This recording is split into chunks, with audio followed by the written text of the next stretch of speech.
அனைவருக்கும் வணக்கம்.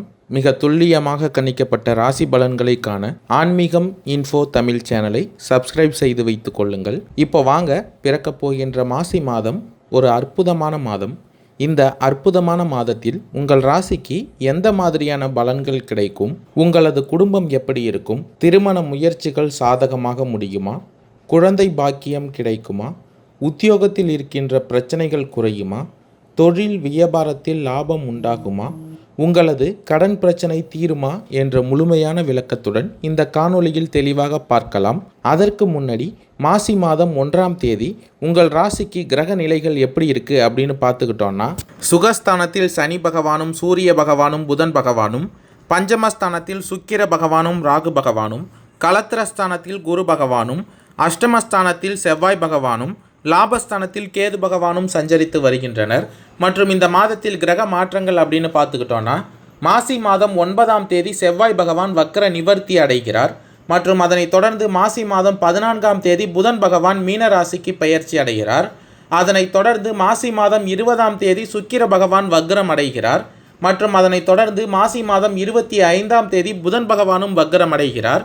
இந்த கிரக மாற்றங்கள் மற்றும் கிரக நிலை காரணமாக விருச்சிக ராசிக்காரர்களுக்கு பிறக்கப் போகின்ற மாசி மாதத்தின் தொடக்கத்தில் பண வரவு கணிசமாக உயரும்.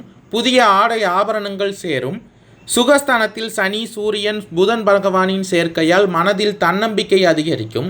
எதையும் சாதிக்க வேண்டும் என்ற மன உறுதி ஏற்படும். உங்களுடைய ராசிநாதன் செவ்வாய் பகவான் அஷ்டம சாயுள் ஸ்தானத்தில் வக்ரமடைந்து இருப்பதால் பழைய வாகனத்தை மாற்றிவிட்டு புதிய வாகனம் வாங்குவீர்கள். கணவன் மனைவிக்கு இடையே அந்யோன்யம் அதிகரிக்கும். குடும்பத்தில் மகிழ்ச்சியும் நிம்மதியும் ஏற்படும். கலத்திரஸ்தானத்தில் குரு பகவான் சஞ்சரித்து வருவதால் சிலருக்கு குழந்தை பாக்கியம் இந்த மாதத்தில் கிடைக்கும். பிரிந்திருந்த கணவன் மனைவி ஒன்று சேருவார்கள். சுப நிகழ்ச்சிகளில் கலந்து கொள்வீர்கள். குடும்பத்துடன் விருந்து விசேஷங்களுக்கு சென்று வரும் வாய்ப்புகளும் இந்த மாதத்தில் உண்டாகும். உறவினர்களால் உதவி கிடைக்கும். அதே நேரத்தில் அவர்களால் சிறு உபத்திரமும் ஏற்படலாம். எனவே உறவினர்கள் வகையில் சற்று பக்குவமாக நடந்து கொள்வது இந்த மாதத்தில் நல்லது. பஞ்சமஸ்தானத்தில் சுக்கிர பகவானும் ராகு பகவானின் சஞ்சாரத்தால் வாழ்க்கை துணை வழி உறவினர்கள் வகையில் பிரச்சனைகள் ஏற்படும் என்பதால் கவனமுடன் இருங்கள். சுகஸ்தானத்தில் புதன் பகவானும் சூரிய பகவானின் சேர்க்கையால் அலுவலகத்தில் இதுவரை இருந்து வந்த இறுக்கமான சூழ்நிலை மாறும். உங்கள் பணிகளில் சக ஊழியர்களின் ஒத்துழைப்பு கிடைக்கும். சிலருக்கு இந்த மாதத்தில் சூரிய பகவானின் அருளால் எதிர்பார்த்த பதவி உயர்வு, ஊதிய உயர்வு போன்ற சலுகைகளும் கிடைக்கும். நிர்வாகத்தினரிடம் எதிர்பார்த்த கோரிக்கைகளும் இந்த மாதத்தில் நிறைவேறும். மாதத்தின் இறுதியில் இராணுவம், காவல், தீயணைப்பு துறை போன்ற துறைகளில் பணிபுரிபவர்களுக்கு பதவி உயர்வு கிடைப்பதற்கான வாய்ப்புகளும் இந்த மாதத்தில் உள்ளது. லாபஸ்தானத்தில் கேது பகவான் சஞ்சரித்து வருவதால் தொழில் மற்றும் வியாபாரத்தில் லாபம் அதிகரிக்கும். மாதத்தின் முற்பகுதியில் வீண் விரயம் ஏற்பட வாய்ப்பிருப்பதால் கவனமுடன் இருங்கள். அதே போல இந்த மாதத்தில் புதிய முயற்சிகளை தவிர்ப்பதுடன் வியாபாரத்தை விரிவுபடுத்தும் முயற்சிகளையும் தவிர்த்து கொள்ளுங்கள். கலத்திரஸ்தானத்தில் குரு பகவான் சஞ்சரித்து வருவதால் சக வியாபாரிகளால் மறைமுக போட்டிகளை சந்திக்க நேரிடும். அரசாங்க வகையில் கிடைக்க வேண்டிய அனுமதிகள் கிடைப்பதில் தடை தாமதம் ஏற்படலாம். சுகஸ்தானத்தில் சனி பகவான் சஞ்சரித்து வருவதால் குடும்பத்தை நிர்வகிக்கும் பெண்களுக்கு பல வகைகளிலும் இந்த மாதம் முன்னேற்றம் தரும் மாதமாக அமையும். அஷ்டம ஆயுள்ய ஸ்தானத்தில் உங்கள் ராசிநாதன் செவ்வாய் பகவான் வக்ரமடைந்த நிலையில் இருப்பதால் புகுந்த வீட்டு உறவினர்கள் மத்தியில் மதிப்பும் மரியாதையும் கூடும். கணவரின் பாராட்டுகள் கிடைக்கும். அலுவலகத்துக்கு செல்லும் பெண்களுக்கு இந்த மாதத்தில் சிறப்பான பலன்கள் ஏற்படக்கூடும். எதிர்பார்த்த பதவி உயர்வு, ஊதிய உயர்வும் கிடைக்கும். மாசி மாதம் 9ஆம் தேதி செவ்வாய் பகவான் வக்ர நிவர்த்தி அடைவதால் பண வரத்து எதிர்பார்த்தபடி இருக்கும். உங்கள் ராசியில் இருக்கும் வக்ர சனியால் மன நிம்மதி குறையலாம். வீண் பிரச்சனைகளை சந்திக்க வேண்டி இருக்கும். எனவே கவனமுடன் எதிலும் ஈடுபடுவது நல்லது. அதே வேளையில் ராசிநாதனின் சஞ்சாரத்தால் தன்னம்பிக்கை அதிகரிக்கும். எதிர்பார்த்த உதவிகளும் இந்த மாதத்தில் கிடைக்கும். எந்த காரியத்தையும் ஆராய்ந்து பார்த்து செய்வது இந்த மாதத்தில் நல்லது. சுகஸ்தானத்தில் சூரிய பகவான் சஞ்சரிப்பதால் தொழில் வியாபாரத்தில் வீண் அலைச்சலும் பண விரயமும் அகலும். புதிய ஆர்டர்கள் கிடைப்பது துரிதமாகும். மனதில் வியாபாரம் பற்றிய கவலை அகலும். உத்தியோகத்தில் இருப்பவர்கள் அலுவலக பணிகளில் கூடுதல் கவனமுடன் செயல்படுவது நல்லது. மாசி மாதம் 14ஆம் தேதி புதன் பகவான் கும்பராசியிலிருந்து பெயர்ச்சியாகி மீன ராசியில் சஞ்சரிக்க இருப்பதால் குடும்பத்தில் நிம்மதி குறையும்படியான சூழ்நிலை உண்டாகும். கணவன் மனைவிக்கு இடையே வீண் வாக்குவாதங்கள் ஏற்படலாம். எனவே கவனமுடன் இருங்கள். உடல் களைப்பும் சோர்வும் உண்டாகலாம். எனவே இந்த மாதத்தில் உடல் நலனிலும் கவனமாக இருப்பது அவசியம்.